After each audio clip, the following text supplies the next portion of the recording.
வாங்க சமையல தெரிஞ்சுக்கலாம்.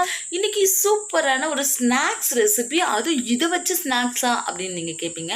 நிறைய பேருக்கு தெரிஞ்சுக்கலாம். பட் இருந்தாலும் இது என்னோட வே. நான் இப்படி தான் செய்வேன். சட்டுன்னு குழந்தைங்களுக்கு ஒரு லிட்டில் பசி வரும் தெரியுங்களா? அதுக்கு நல்லதாகவும் கொடுக்கணும், ஹெல்த்தியாகவும் கொடுக்கணுன்றதுனால இந்த ஸ்நாக்ஸ் நான் உங்களுக்கு ப்ரிஃபர் பண்ணுறேன். பிடிச்சிருந்தா இந்த வீடியோ பிடிச்சிருந்தா நீங்கள் மறந்துடாமல் ஒரு லைக் பண்ணிடுங்க. நான் இன்றைக்கி 250 கிராம் அவல் எடுத்திருக்கேன். அதை நல்லா இந்த மாதிரி தண்ணியில் களைஞ்சிக்கோங்க. பாருங்கள், களையும் போதே அது மேலே உள்ள தூசி அழுக்கு இதெல்லாம் வெளியில் வந்துடும். நல்லா 3 தடவை நல்லா இந்த மாதிரி களைஞ்சிக்கணும். ஸோ இது குழந்தைங்களுக்கு வந்து ஈஸியாகவும் கொடுக்கலாம். இது அரிசி வகைன்றதுனால கொஞ்சம் அந்த லிட்டில் பசியை மேனேஜ் பண்ணும். இந்த மாதிரி நீங்கள் ஹெல்த்தியாக செஞ்சு நல்லா தண்ணி வடிச்சிட்டு பாருங்கள். இந்த மாதிரி நல்ல தண்ணி கொஞ்சம் அது முழுகிற அளவுக்கு ஊற்றுனீங்கன்னா இந்த மாதிரி சுத்தமாக கழுவிக்கணும். மூழ்கி வச்சிங்கன்னா தண்ணியில் நல்லா அந்த அவல் வெந்துடும். சரி, வெந்துரும்ல நல்லா அது ஊறிடும். ஊறினதுக்கப்புறம் நம்ம பார்ப்போம். இதுக்கு மற்ற வேறு தேவையான இன்க்ரீடியன்ட்ஸ் அதெல்லாம் என்னென்னன்றதெல்லாம் பார்க்கலாம் ஃப்ரெண்ட்ஸ்.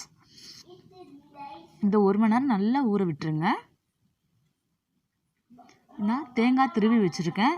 இது 100 கிராம் சர்க்கரை வச்சுருக்கேன், ஏலக்காய் தூள்.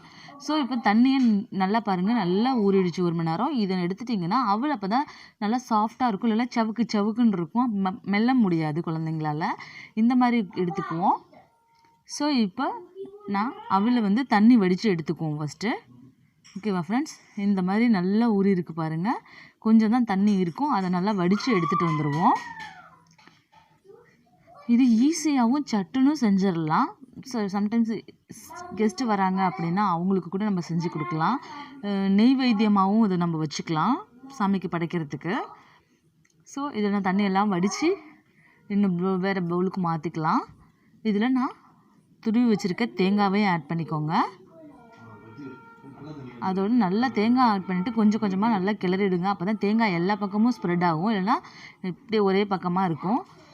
இதில் ஒரு சின்ன ஸ்பூனால் 1 ஸ்பூன் ஏலக்காய் தூளும் உங்களுக்கு இனிப்புக்கு தேவையான சர்க்கரை. இதில் நாட்டு சர்க்கரை கூட நீங்கள் ட்ரை பண்ணலாம். என்கிட்ட நாட்டு சர்க்கரை இல்லை, அதனால் நான் சர்க்கரையே சேர்த்துக்கிறேன். இதை நல்லா கை கிளறி விடுங்க.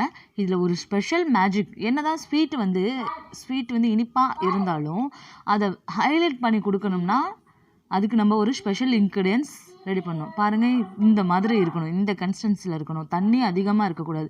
தண்ணி அதிகமாக இருந்துச்சுன்னா சலசலன்னு ஆகிடும். இதில் ஸ்பெஷல் ஒரு இன்க்ரீடியன்ஸ் இருக்குது. அது என்னன்றதை பார்ப்போம். டன்டடான் பாருங்கள், இந்த ஸ்பெஷல் இன்க்ரீடியன்ஸ் தான் இதில் சூப்பரான மேஜிக்கில் உண்டாக்க போகுது.